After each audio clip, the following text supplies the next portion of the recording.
O Diego Fernandes, ele tá tentando entrar no São Paulo. Ponto. Ponto. Ele tá conversando com conselheiros de situação e de oposição. Ponto. Ponto. O Diego Fernandes, ele tem força nos bastidores com alguns conselheiros. Ponto. Ponto. Ele vem sendo bem recebido. Teve um almoço que a gente soltou aqui o vídeo na live de segunda-feira. A gente já tinha soltado com exclusividade lá no 3Z. O Maurício rodou lá o vídeo do Diego fazendo toda essa apresentação. Ponto. Ponto. Só que aí, eu vou trabalhar com os dois lados, tá? O primeiro lado é pessoas importantes da alta cúpula do São Paulo, tá? Quando eu falo alta cúpula, são cardeais. Quando eu falo cardeais, é que vocês precisam entender. Eu até brinco, tá? Cara, eu vou fazer essa analogia, não vou fazer. Sabe a série? Eu vou falar a série. Sabe a série Os Donos do Jogo na Netflix? Quem não viu, veja. Nessa série, os mais velhinhos têm a cúpula, entendeu? E a cúpula, que é a série, ela é uma alusão do que seria, tá? Seria o jogo do bicho. Seria. Não sei como que funciona, tá, gente? Ó, eu gosto muito do Rio de Janeiro, então, por favor. Então, lá no São Paulo é quase a mesma coisa. Pode vir gente nova, com poder e tudo, só que, cara, tem ali aquela meia dúzia de pessoas importantes, conselheiros vitalícios, históricos, inclusive tem ex-presidentes, que são super respeitados lá dentro. E eles falam cardeais, tá? Não é eu que estou dando esse nome, eles falam lá, os cardeais, entendeu? O Ilídio, inclusive, entrevistou um deles, que é o Mesquita, né, que é por mais que o Mesquita já esteja, né, com uma idade avançada, mesmo assim, internamente ele ainda é muito ouvido, né? E é mais ou menos nisso aí, tá, gente? Então, essas pessoas, e alinhado às pessoas hoje que têm um poder importante do São Paulo, uma ala falam que, ó, ele veio super disposto e tudo, só que ele não apresentou um projeto concreto. Ele não apresentou um projeto concreto. E isso deu uma esfriada na coisa, porque a gente achava que ele já chegaria com algo pronto, e ele só vendeu ideias, sonhos. E até tem gente da atual gestão que fala que acredita que talvez ele possa estar se aproveitando deste momento para ganhar um hype. A que custa? Não faço ideia. Mas, de um outro lado, tem outras pessoas que estão favoráveis a continuar ouvindo o Diego. Então, quando a gente fala de esfriar, é por conta disso. O hype estava muito grande, estava muito. E aí, essas pessoas deram uma esfriada nessa situação. Fala, calma, vamos dar uma. Não é esfriou de melô, é tipo, calma, vamos esperar um pouquinho, porque não parece ainda ser algo muito concreto. Só que aí, da parte do Diego, o que eu apurei é que o Diego, ele não vai apresentar um projeto ainda, e a tendência é ser no dia 16/12, porque ele queria, primeiro, um contato, porque ele precisa entender o que é o São Paulo hoje.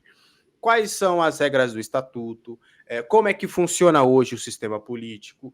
Ele entrou no São Paulo justamente para tentar entender tudo isso, para depois ele fazer um projeto claro, porque imagina comigo, um cara que é sócio do São Paulo, ele é sócio do São Paulo, mas ele não tá ali no dia a dia da política do clube, ele vem com um projeto, só que aí chega e fala, essa parte do projeto não dá porque fere o estatuto. Ah, essa parte, aí teria que ficar mudando um projeto.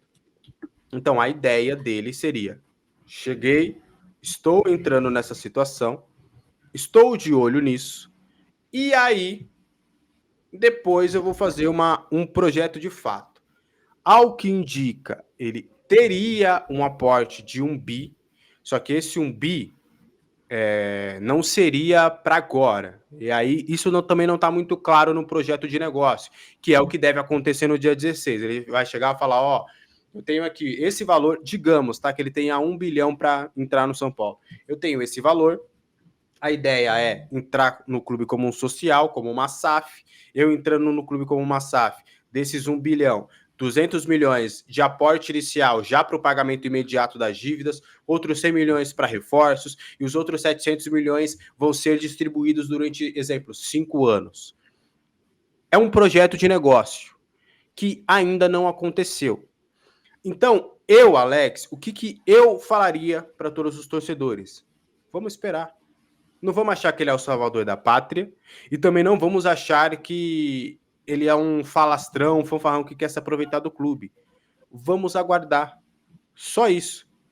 Vamos esperar o dia 16/12, que ele deve apresentar o projeto.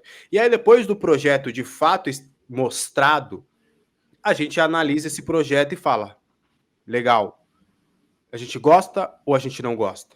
A gente curte ou a gente não curte? Quais são os problemas e quais são os benefícios? Porque neste momento do clube, o São Paulo está sendo tão maltratado, está sendo tão desesperador, que a gente quer qualquer pessoa que nos tire disso. Só que qualquer pessoa que nos tire disso, pode vir uma 777 Partners no Vasco que piorou a situação. Pode ir um Roberto Justus no Curitiba que piorou a situação. Pode ser no Cruzeiro o Ronaldo, que melhorou as dívidas, mas não recolocou o clube num patamar de títulos. Então a gente precisa analisar o que de fato o Diego quer, porque ele pode vir só para arrumar a casinha, entendeu? E fazer igual o Ronaldo Fenômeno, que foram 3 anos de não conquistar títulos. Mas pode ser também que ele vem e fala: não, eu vou trazer mais gente para investir, vamos para as cabeças, vamos ser igual o Textor lá em 24. Só que em 25 a gente viu o problema do Textor. Então, gente, calma, só isso, só calma. Não é ruim, não é bom, não é falastrão, não é o salvador da pátria. Vamos só ter calma, só isso. E Lídio Teixeira? Bom, gostei desse negócio do ponto. Eu vou fazer igual. Eu acho o seguinte, o Diego aí, ele, até o pessoal tá falando, tá usando São Paulo para ele ficar conhecido, eu acho que não, porque ele já é conhecido, né? Ele pode não ser conhecido da torcida do São Paulo, mas ele tem relacionamento, ninguém pode negar que um cara desse não tenha um baita, como se fala? Uma baita agenda, né, de relacionamento com pessoas importantes. O cara tem. Eu acredito que, na verdade, ele queira realmente fazer alguma coisa para ajudar o São Paulo. Se ele vai conseguir, é o que o Alexander falou.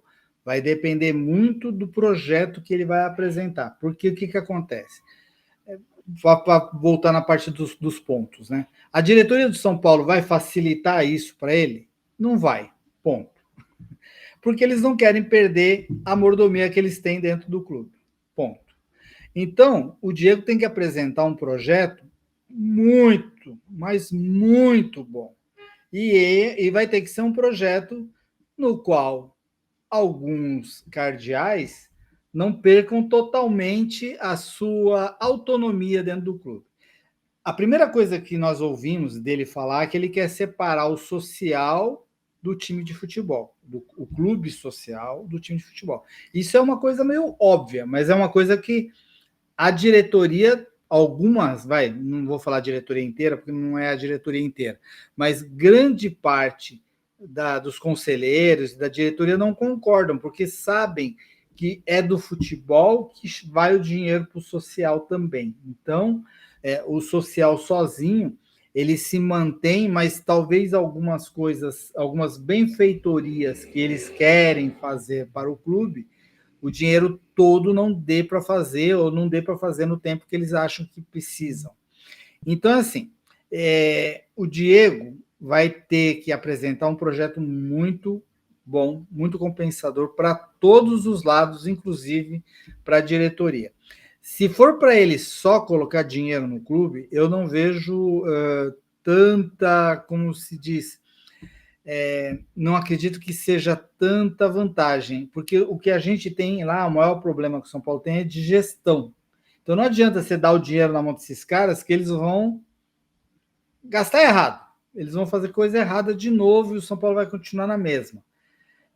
Então eu acho que o mais importante neste momento é a gente entender que este processo é viciado, este processo de eleição no São Paulo é viciado, e que a gente, como mídia, como torcedores, precisamos sim exigir que haja uma mudança neste formato. É claro que a gente não vai ter direito a voto, isso daí eles não vão fazer, porque da mesma forma que o Diego não entra, eles também não vão deixar o torcedor entrar no São Paulo. Se fosse assim, eles não tinham jogado o título do clube para 100 mil reais, inviabilizando ao máximo a chegada de novos sócios que fossem mais assim ligados ao torcedor são paulino. Então, realmente é um processo complicado, e eu acho que o que o Ale está falando é um pouco mesmo o que a gente tem que fazer neste momento. Não criar a expectativa, por exemplo, que a gente criou com relação ao Marcos Leonardo, que a gente achou que ele viria. Ficamos, né, muito tempo ali esperando o anúncio oficial do Marcos Leonardo para chegar às 10 horas daquela quinta ou sexta-feira, que eu não me lembro agora se foi uma quinta ou sexta-feira, receber a devolutiva negativa e ficar todo mundo na frustração. E aí subiram as hashtags lá, e isso aí pegou bem mal para o presidente. Então, eu acho que é o que o Ale falou, porque nem mesmo se você perguntar para os conselheiros, a gente entrevistou o Flávio aqui, ele naquela época, tá, faz um mês e pouco que a gente entrevistou, ele não sabia de nada desse projeto aí do Diego e tal. Então, quer dizer, ainda não existe nada. Então, vamos esperar. Ele está fazendo. Eu acho que o que ele está fazendo é o certo. Ele está conversando com algumas pessoas, ele não. Ele deve estar conversando com algumas pessoas importantes, ele não deve estar conversando com qualquer um, deve ser os conselheiros mais importantes. Ele foi lá na reunião, ele se apresentou, e eu vejo nele uma boa vontade. Se ele está fazendo isso só para criar fama, se é só para aparecer, a gente vai descobrir, porque se tem uma coisa que a gente descobre rápido, é a verdade. Mais cedo ou mais tarde ela aparece. Então, vamos aguardar, vamos não criar falsas expectativas e nem expectativas demais. Vamos ver o que vai acontecer.